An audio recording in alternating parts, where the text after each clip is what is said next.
break my will for me to confess to what they're saying I should confess to.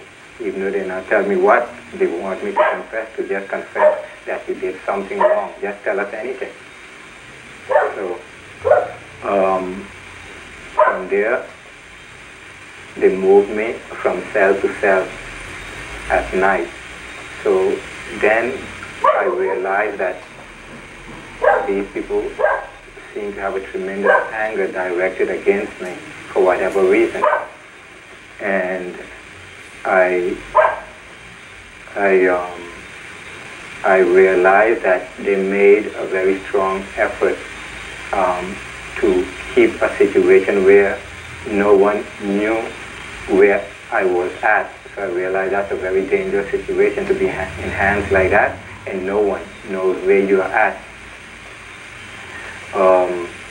Because being in a situation like that, you can just disappear and no one would ever know where to find you. And I realized that the police officers, many of them are hitmen.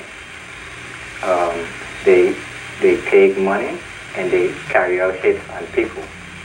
And they disappear and they're never ever found again. There are so many people that is in this society that have gone missing and they have never been found. Many of them are even children, you see, because they make you disappear, police, because within the ranks of the police there are organized crime syndicates among them, and that is what they do. They get paid and they make people disappear. And sometimes they sell you. When they sell you, many times they sell you to medical institutions, medical facilities, where they use your organs. You know, so the police, they're paid very, very well to make people disappear. And I'm one of the people that had intended to make disappear. They were given orders to kill. Why you feel the police want to kill you? Well, it's not a feeling. It is what I know, and it's what I know for a fact. It is connected to the Belvedere Border Point project, because the Belvedere Border Point project, it is a project that many people want to use to embezzle money through it for their own schemes of greed and for all kind of money rackets. Okay, I want to go back a little bit here because if you remember when I called you, when I got that number and I called you, you reminded me of a night that I took you. Yes, absolutely, yes. Okay, and the reason why, that was the first time that I ever really spoken to you. Yes, I met you once before, just shook your hand, but I was leaving home, and you stopped me very frantically and telling me that you had to go. I don't want to call the person that you wanted to go to. What surprised me is I will call his name. When I spoke to you, that is former prosecutor Moy. Yeah. Yes. And so I kind of discouraged you from really going, but you told me they wanted to kill you.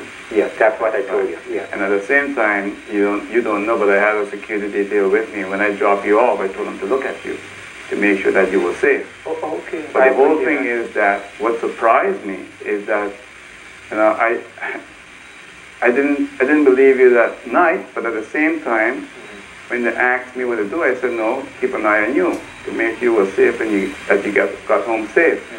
But when I spoke to you on Sunday, you really reminded me about that. I thought you might have forgotten about it. No, I did not forget about it, and I could never forget about it. And another reason why I cannot forget about it is because everything that I talk to you about, it is so directly interrelated with each other.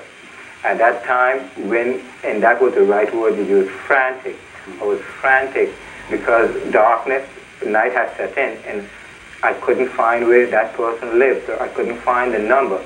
And it was at a time where the court case was like the other day, because my brother had taken me to court. Right. So the reason why I was frantic is that here it is, I am being taken to court by my